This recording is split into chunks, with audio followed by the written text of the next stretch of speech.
Hey, how you doing, everybody? I'm the Dr. Bob Lee from 107.5 WBLS. You're watching Open. Thank you for checking it all out, all right? It's that live interactive program that brings the Bronx and New York City straight to your TV set. You can stay connected to us through social media at BronxNet TV. Our first guest is a clinical social worker and therapist. She's the founder of Latinx Social Work and co-founder of the Sandoval Colab. She joins us to shed some light on how parents can tell if their child is dealing with mental health issues. She's got it all for you. She's no stranger to the show. Please welcome to the show, Erica Sandoval. Welcome, Erica. Welcome. Thank you so much for welcoming me, Bob. It's so great to see you again, and I'm here to serve. So let's start talking. I love this. Yeah. Tell us a little bit about the organization first.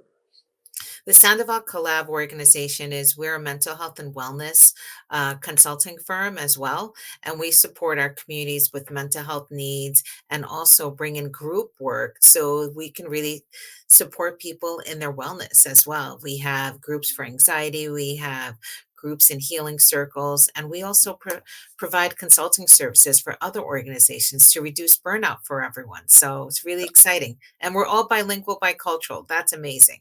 And take insurance. Yeah, Latinx and social work. Latinx, how did you give it that name?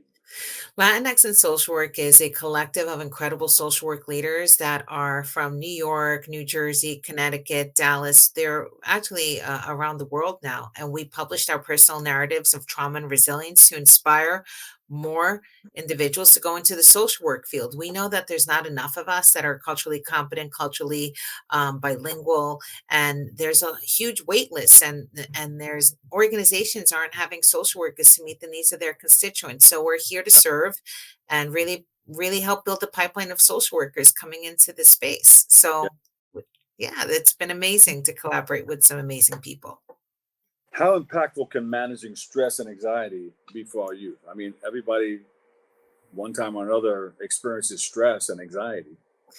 Well, we know that stress and anxiety is really comes up differently for so many people. So everyone's stress and anxiety is unique to them. So imagine if you're a parent and you notice that your child is acting very distant, very irritable, more isolated. They are more likely to be feeling stress and anxiety, but they're unable to communicate that this is what's happening to them because they don't have the language yet, or they may not.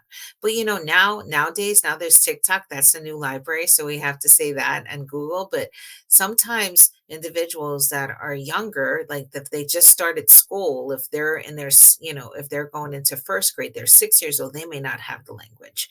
So thinking about looking at how your kids responding to the new environments, new transitions. If sometimes it comes up in somatic ways, they might say they have headaches, they might say they might have stomach aches, and so that's stress and anxiety coming out in a different way in a somatic form, and when our body is actually responding to it. So it's so important to help your kids manage it, because after a while it can take a really, really deep toll, and then it might be a little bit harder to get a grip and a hold of it. And we want to support our kids physicals needs, right? So why not also support their mental health needs as well? It's just like taking them to a pediatrician. Yeah. Erica, when should parents or caregivers begin caring for their child's mental health? I think that you really should start looking at supporting your child's mental health as soon as that they're able to really kind of verbalize. And sometimes it's hard to really connect with kids that may be nonverbal. So that is a whole different conversation with your pediatrician and medical providers. But if your child's able to verbalize, really start talking about like how they're feeling and opening up space in order to have open communication and dialogue with your child. Especially if they're going into school, because then you have a whole sense of a new environment, more people in your life.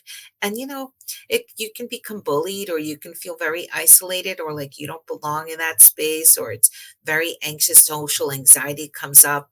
You might have social anxiety. You might be really feeling disconnected and very overwhelmed by leaving your mother or your father or your caretaker and being in a different space. So as soon as they start going to school and able to speak, you really should start um, thinking about and focusing on their mental health.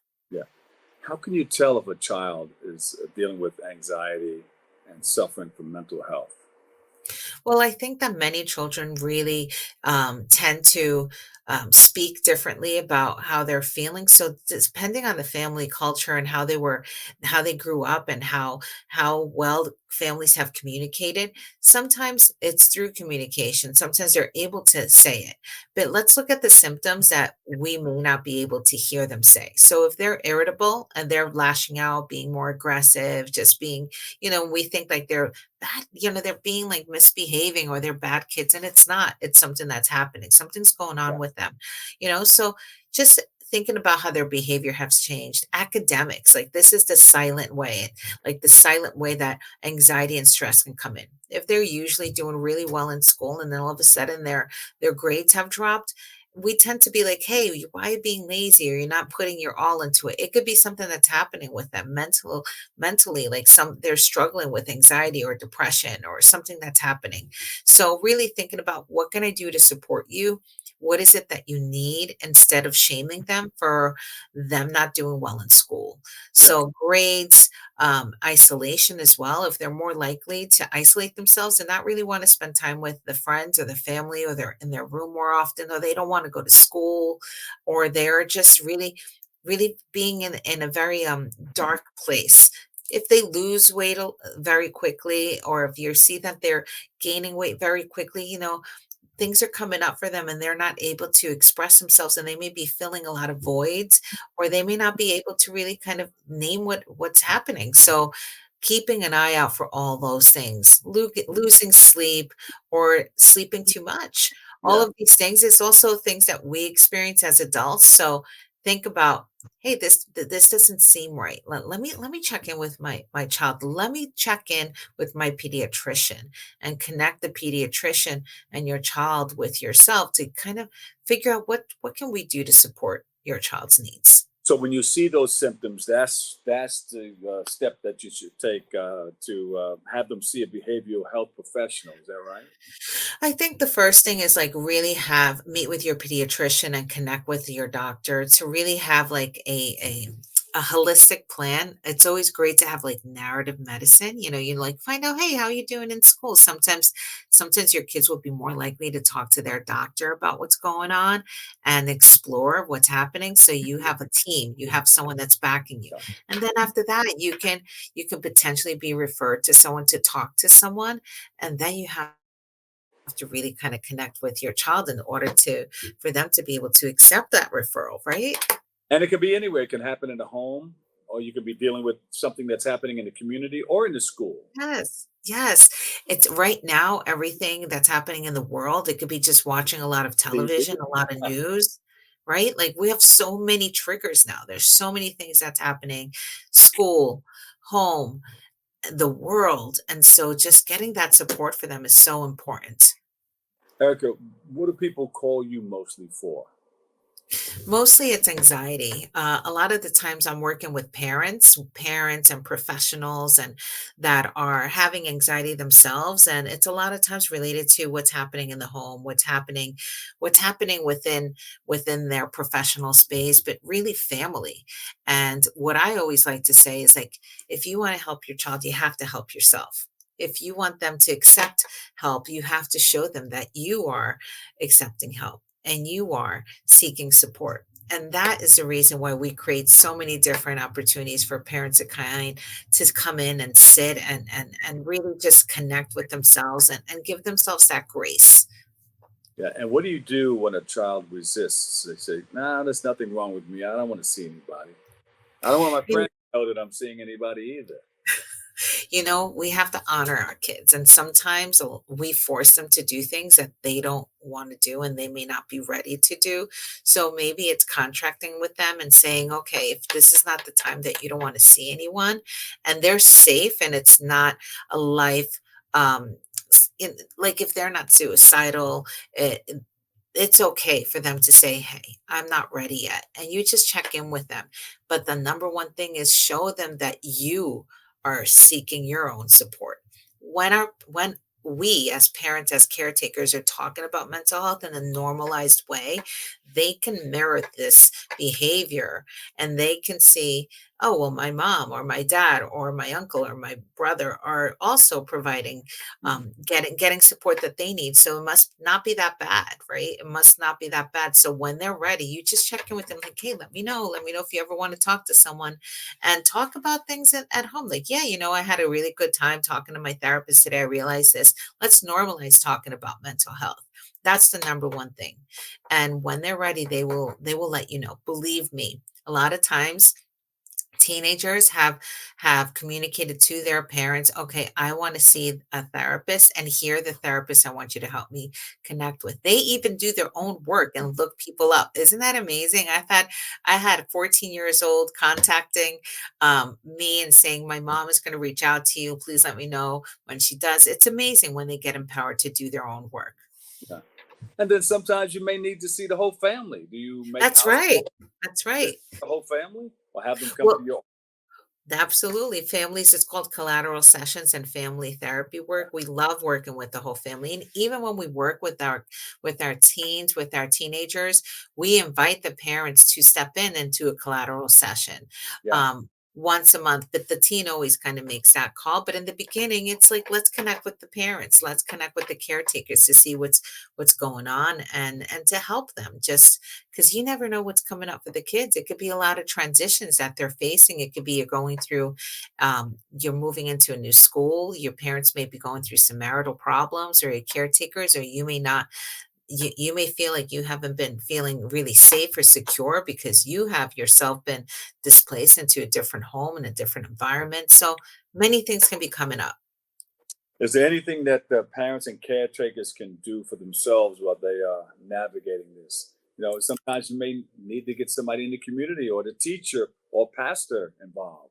Absolutely. You can always go and speak to someone that you trust in the community, a pastor, a church. You can attend groups for yourself. There's parents groups, there's support groups. You can seek your own mental health therapist. And what we've done is we created like soul immersion groups, which is a space for parents and adults to come and just like sit and the next one is about sitting with cacao, which is a plant medicine, which is chocolate. Cacao's chocolate, right?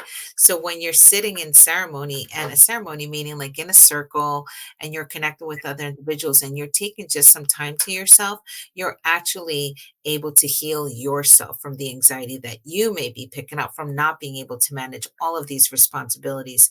And cacao has been such a beautiful plant medicine that it's actually been the research says that it helps with some benefits for your brain health, and including cognition and blood flow. So sitting in ceremony drinking cacao, which is chocolate, hot chocolate, it sounds crazy, but in ceremony, in community, you can actually support in reducing your anxiety and I, open your heart yeah. work.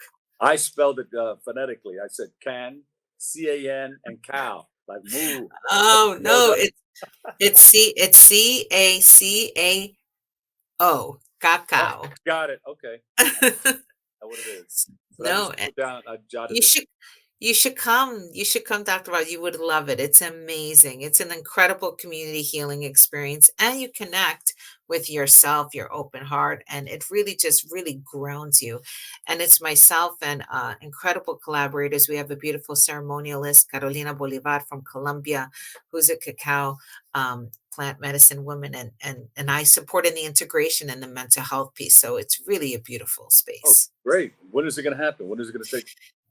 So it's going to be on Friday, November 19th, right before Thanksgiving, because we know that Thanksgiving can be really triggering for so many families. And we want to just give space for parents to come and sit with themselves and really connect and get grounded before the holidays. This is what we do. We want to support our community. So Friday, November 19th from 6 to 9 in Astoria, Queens. Oh, okay. Astoria. I know where that is. And what do you call it? The Cacao Day? So it's actually, sorry, pardon me, I actually made a mistake. It's Friday, November 17th from Seven. 6 to 9. Friday, November 17th from 6 to 9. And it's called Soul Immersion, um, sitting with the plant medicine cacao in a cacao ceremony. Got it. November 17th, 6 to 9 at Young Wellness in Astoria. And we make it very affordable for everyone to attend. Great. And you have all this on the website somewhere? Yes, you can reach out to us at sandovalcollab.com. It's under events.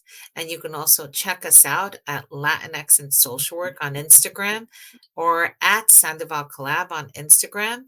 And you can really kind of connect with us and continue to build community and get support for yourself. So we can continue supporting our kids and the individuals that we caretake for because we know it's not easy. All right. 30 seconds. Anything we missed? I just want to say thank you so much for this opportunity because this has been incredible to really build community and continue to heal together. We really want to be able to normalize mental health and conversations and speaking and talk therapy is wonderful, but it's also sitting in community circles is also a different way of healing. I Thank you like so it, much. Erica.